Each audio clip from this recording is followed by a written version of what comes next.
Truk. Sing terkenal ki ya ora mung Wiyagara Sinden. Lah terus aku ya duwe tukang son ning pinter nembang suarane apik, Truk. Oh iya. Engko kon nembang ya. Kathokan dawa ora ta wong iki kathokan dawa. Sopan kok kon nembang. Heeh, wah suarane apik. Mongko kuwi bintang film. Wah. Bintang film ANTP. Saiki mung dadi tukang son. Sopo? Pepi. Wah. Tenan kok. Wah, engko takone ora gelem tak sabun sirahe. Iya, ora apa-apa. Wong sirahe brodol rambute disabun. Ah, sabun kok sabun bebek. Tak jodoni sinden ya Mas Pepi ya, men kita semringah. Ayo Pak, boleh. Tin, demeken jenggote Pepi. Ayo kowe sing kowe iki paling nyenengke nek anu wong lanang iki. Ayo. Ah, piye? Dekno kowe sok ngrasani ta? Ayo. Kula apa? Ayo apa? Oh, sinten sing ngrasani? Mas Pepi. Salaman rin Mas, dereng kenalan. Ya Mbak, kenalan nama kula Pepi. Saya asli dari Wonosari. Itu kan di sini saya ikut Bapak Seno itu. Oh, namanya Pepi. Iya. Panjangnya Pepi siapa? Pepi. Ya. Lucu ta? Bener kayak ora salah. Nama panjangnya siapa? Pepi. Tua banget tuh. Iya. Iya, aku mau tanya loh. Boleh silakan. Kok gundulnya bisa kayak gitu ya? Ya alhamdulillah dulu saya sering kena paparan sinar matahari terus mungkin dianya nggak mau tumbuh Mbak terus tumbuhnya di bawah. Nih di bawah. Bawah mana sih? Kok blok wae. Kowe mbiyen tukang nyunggi gamping. Leres Pak, leres nggih. Masa mergo gamping Pak? Nggih. Aku iki mergo asli kuwi ora dagelan iki nyambut gawe nyunggi gamping. Ya. Terus hasilnya ngono ki? Gempuri Gunung Gamping kuwi lho. Jenengan nek misalnya kepengen boleh. Pengen apa? Nyunggi gamping. Nek tapi aja nyunggi, diwur-wuri wae ya. Lah nanti nggak tumbuh. Oh bagus. Ya nggak mau. Sampingnya saja yang dihilang. Maksudnya iringan kene lho. Ngapa ta sinden udah ngapa lho? Oh, sinden-sinden do cengengesan kabeh. Udah kepengen nyunggi gamping piye? Iya. Sini toh Mbok sini, jangan ke situ-situ ya. Iya, Mbak. Jujur saya itu takut loh Mbak sama jenengan. Kenapa takut? Jenengan itu setiap kali berpapasan dengan saya seperti Kereng ya Pep ya. Itu karena belum kenal. Ya, kalau terus? sudah kenal ya nggak apa-apa. Nanti kalau sudah kenal tuh kita bisa ngobrol-ngobrol. Oh boleh. Ya. Oh, nek kenal karo Tatin iso ngompol-ngompol, Pak. Ngobrol aku. Oh, ngobrol lah ora krungu ya. Ngompol. Iya. Dadi kok ya kudu tepung. Kuwi keruson sistem ngono lho.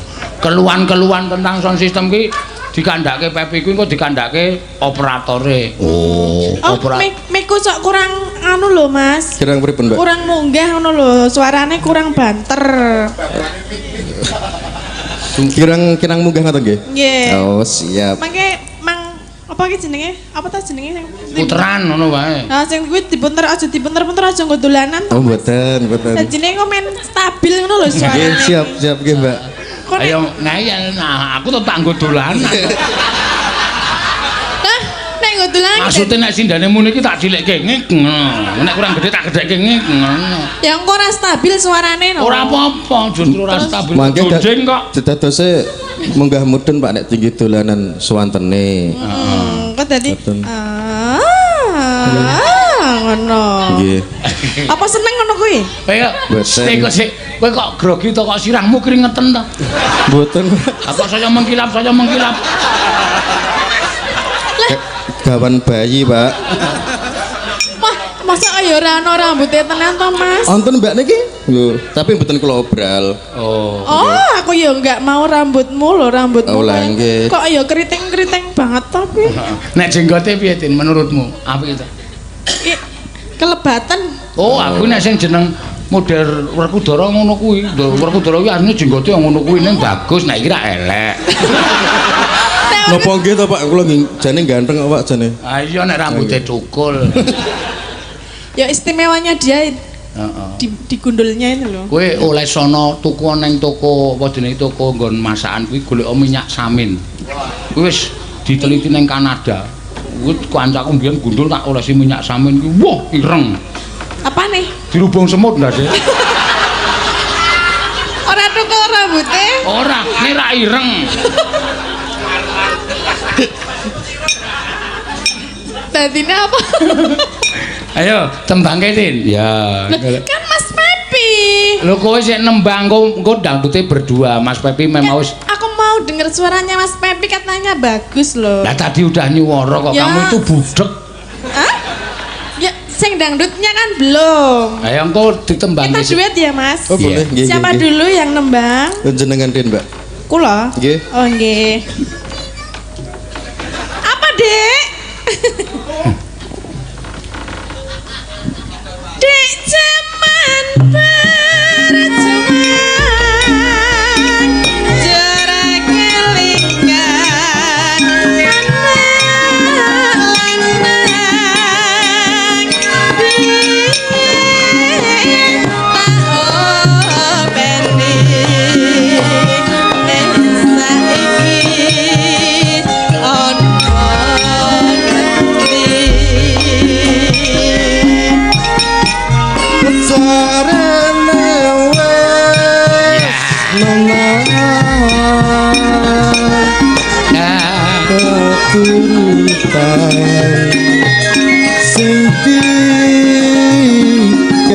lanang tak openi saiki ono janji ning saiki apa lali Sinandel-andel neng gunung tak sadongi sekot jaraku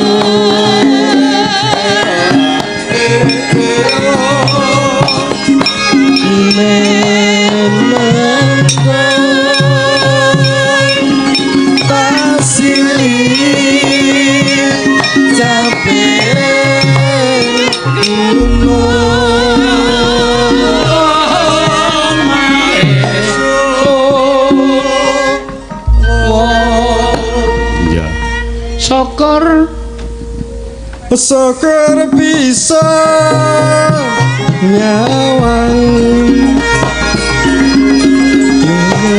desa tapi raja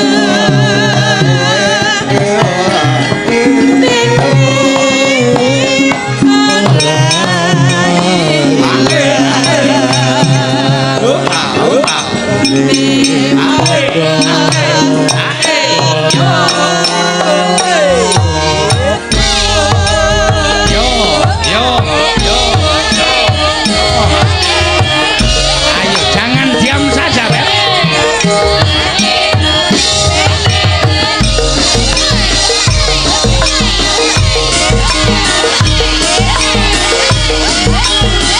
Yo, hop. zaman berjuang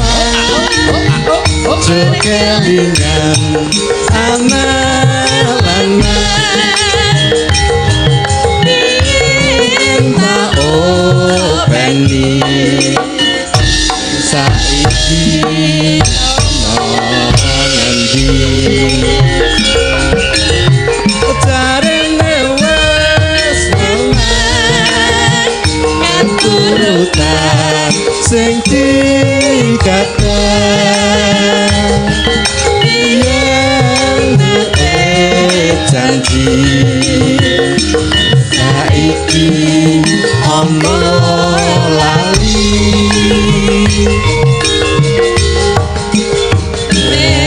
gunung tata dongi sekot jagung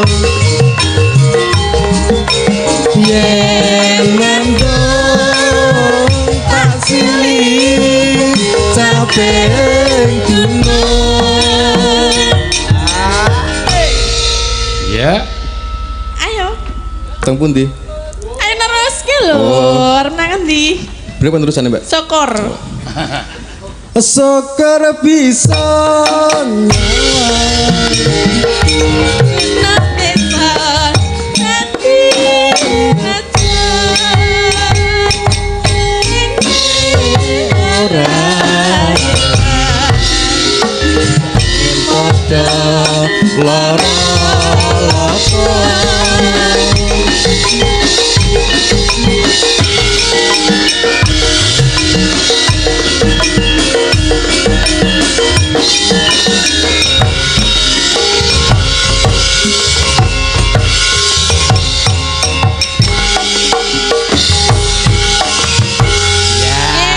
Matur nuwun. Mas Pepinyo aku wis janji tak paringi sangu to. Oke. Lho. Kok Pepi tok? Aku nggo ngopo aku? Lah aku ngancani Pepi lho. Aku wis kulino pentas kok nya. Mas. Yo tuku minyak samin. Minyak samin iki minyak roti. Ane nyatane ana tenan kancaku tak apusi ya. Oh, to. Tak apusi iki obat saka Kanada. Oh, siap. Njaluk sithik wae. Bareng esuk sore diolesi. Esuk tak takoni piye Lon? Marlan to. Heeh. Iso tukul ora? Ora emeng pliket. Oh ya kurang ajar ana wong tuwa tok apusi. Ndase diolesi minyak samin. Saya duduk. Iya, duduk udah. Jangan ngenteni apa kowe kok ngadeg terus ki ora. Mbak Unawa njek nyatin ngono. Wes ora iso wingi tak mombongi tak jaluke dompet lho. Endi? Aku iki tak keke mau Masa dijalukin jenengan, Pong? Karo Piyayi Manding iki karo aku do Tatin wis anu Elisa ora mangkat ganti Elisa wis pentas limbukan karo gara-gara dikeki apa. Kae dompet nyot titip. Oh. Nek ora tak jaluke ora bakal dikeki. Nggih, matur nuwun. Ning kok dompete buka ya? Hah? Kok wis buka? Rite diunggahke. Engko ora nutup. Mau tak buka ya kok lho kok wis buka iki aku. Nah, sing buka udu aku karang rite dicoba ndak ana sing bodol barang. Tuku apa-apa ki mesti kudu dicek dhisik. Nah iya.